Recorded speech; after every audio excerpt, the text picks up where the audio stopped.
జై శ్రీరామ్ అండి. అందరికీ నమస్కారం.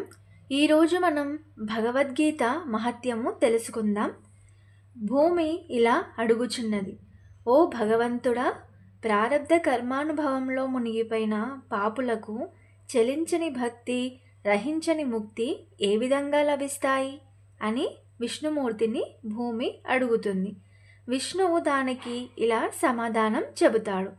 భూదేవి, ప్రారబ్ధాన్ని అనుభవిస్తున్నప్పటికీ కూడా భగవద్గీతను పారాయణ చేసేవాడు కర్మలన్నింటినీ వాడు జీవన్ముక్తుడు, నిత్యసుఖుడు అవుతాడు. తామరాకును నీరు తాకనట్లే గీతా పారాయణం చేసే వాళ్ళని ఎటువంటి మహాపాపాలు కూడా అంటలేవు. ఈ గీతా గ్రంథము ఎక్కడుంటుందో, ఎక్కడ పారాయణం చేయబడుతుందో అక్కడ ప్రయాగాదిగా గల నిఖిల తీర్థాలు ఉంటాయి. 33 కోట్ల దేవతలు, మునులు, యోగులు, పన్నగులు, గోపాలకులు, గోపికలు, నారదుడు, ఉద్ధవుడు, వైకుంఠ ద్వారపాలకులు సహాయులై ఉంటారు. ఓ భూదేవి, ఎక్కడ ఈ గీతలు పారాయణ చేయబడతాయో, చేయించబడతాయో, వినబడతాయో అక్కడ సర్వదేవతలతో సహా నేను కూడి ఉండి తీరతాను.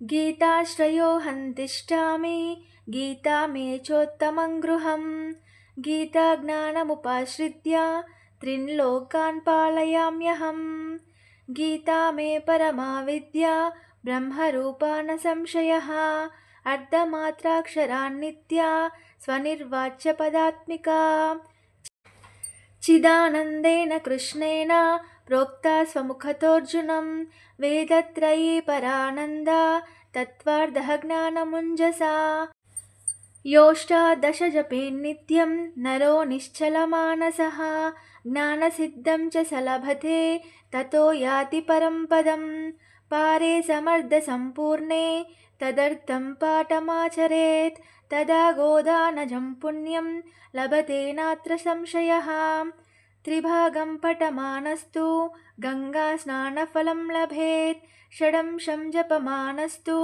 सोमयागफलं लभेत्, एकाध्यायन्तु ये नित्यं पठते भक्तिसंयुतः, रुद्रलोकमवाप्नोति गणो भूत्वा वसिच्चिरम्, अध्यायश्लोकपादं वा नित्यं यः पठते नरः, स याति नरतां व्यावा मनोकालं वसुन्धरे, गीतायाः श्लोकदशकं सप्तपञ्चचतुष्टयं, त्रिनेकं तद्धर्थं वा శ్లోకనాయం చ పఠేన్నరః. ఈ గీత వల్లనే నేను స్థిరుడునై ఉన్నాను, దీనిలోనే నివసిస్తున్నాను, దీని ప్రకారంగానే ముల్లోకాలను పాలిస్తున్నాను. పరమపదాన్ని బోధించే విద్య గీత. ఇదే పరబ్రహ్మ స్వరూపం. ఇదే అర్ధమాత్ర నాశనం లేనిది, శాశ్వతమైనది. స్వకీయం, స్వప్రకాశం, స్వబోధం, ఇది అని చెప్పడానికి వీలులేని ఉత్తమోత్తమైనది గీత అనడంలో ఏమీ సందేహం లేదు. 3 వేదాల యొక్క, మోక్షానందం యొక్క అన్ని విధాలైన తత్వాలని గుదిగ్రుచ్చి శ్రీకృష్ణుడి నోట అర్జునుడికి స్వయంగా ఉపదేశించబడింది. ఎవరైతే ప్రతిరోజు గీతా పారాయణం చేస్తారో వారు ఇహంలో బ్రహ్మ జ్ఞానాన్ని, అంత్యంలో మోక్షాన్ని పొందుతారు. పూర్తిగా పారాయణం చేసే శక్తి లేని వారు సగం పారాయణ చేసినను వారికి గోదానం చేసిన పుణ్యము లభిస్తుంది.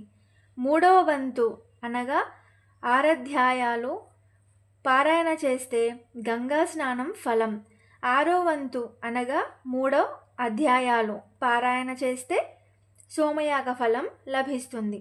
రోజుకు 1 అధ్యాయమైన పఠించేవాళ్ళు రుద్రలోకాన్ని పొంది ప్రమథగణాలతో చేరి చిరావాసం చేస్తారు. అధ్యాయములలోని 4వ వంతైనను ప్రతిరోజు పఠించేవారు 1 మన్వంతరమంతా మానవ జన్మనే పొందుతారు.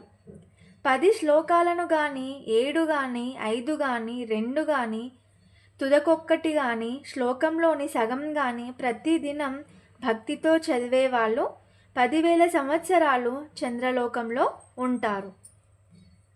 చంద్రలోకమవాప్నోతి వర్షాణమయుతం ధ్రువం గీతాపాఠసమాయుక్తో మృతో మానుషతాం వ్రజేత్.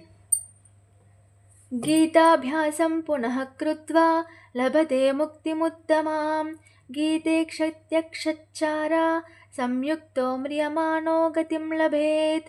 గీతార్థశ్రవణాసక్తో మహాపాపయుతోऽపి వా వైకుంఠం సమవాప్నోతి విష్ణునా సమహోదతే. గీతార్థం ధ్యాయతే నిత్యం కృత్వా కర్మాణి భూరిశః. జీవన్ముక్తస్య విజ్ఞేయో దేహంతే పరమం పదం. గీతామాశ్రిత్య బహవో భూభుజో జనకాదయః. నిర్ధూత కల్మషాలోకే గీతాయాతః పరం పదం. గీతాయాః పఠనం కృత్వా మహాత్మ్యం నైవ యః పఠేత్ వృథా పాఠో భవేత్ తస్య శ్రమ ఏవాహ్యుదాహృతః.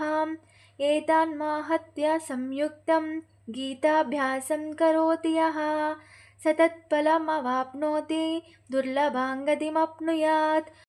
మహాత్మ్యమేతత్ గీతాయా మయా ప్రోక్తం సనాతనం. గీతాం తే చ పఠేద్యస్తు యదుక్తం తత్ఫలం లభేత్. గీత అధ్యయనం చేస్తూ మరణించిన వారు మరలా ఉత్తమమైన మానవ జన్మనే పొందుతారు. ఆ జన్మలో కూడా గీతాధ్యయనం చేసి మోక్షం పొందుతారు. గీతని స్మరిస్తూ మరణించిన వారు సద్గతి నొందుతారు. ఎంతటి పాపాలు చేసిన వాడైనా సరే భగవద్గీతను అర్థయుక్తంగా వినేందుకు ఎవడు శ్రద్ధ వహిస్తాడో వాడు వైకుంఠాన్ని పొందుతాడు. అక్కడ విష్ణువు వలె సమస్త విధాలా ఆనందిస్తాడు. ఎటువంటి కర్మాచరణులైనా సరే ప్రతిదినం ఎవరైతే సార్థకంగా గీతాపారాయణ చేస్తారో వాళ్ళు జీవన్ముక్తులు, జ్ఞానవంతులు అయి పరమపదాన్ని చేరుతారు. జనకుడు మొదలుగా గల అనేక మంది ఈ గీత శాస్త్రాన్ని ఆశ్రయించడం వలనే తమ పాపాలను బాసి పరమపదాన్ని పొందుతారు. భగవద్గీతను పారాయణ చేసి ఈ మహాత్యాన్ని చదవకపోతే ఆ పారాయణ వ్యర్థమే అవుతుంది. దాని ఫలము ఆయాసమే కానీ వేరు కాదు. ఎవరి మహాత్యముతో కూడా గీతాశాస్త్రమును శ్రద్ధతో పారాయణ చేస్తారో వారు పైన చెప్పబడిన రీతిగా గొప్ప ఫలములను పొందుటయే గాక మోక్షమును కూడా పొందుచున్నారు. అతి పురాతనమును నాచే వచింపబడినది అయిన ఈ మహాత్యమును భగవద్గీత పఠనానంతరం పారాయణ చేసి మానవుడు ఇందు చెప్పబడిన ఫలమును తప్పక పొందుచున్నాడు. శ్రీమద్ భగవద్గీత మహత్యము సంపూర్ణము.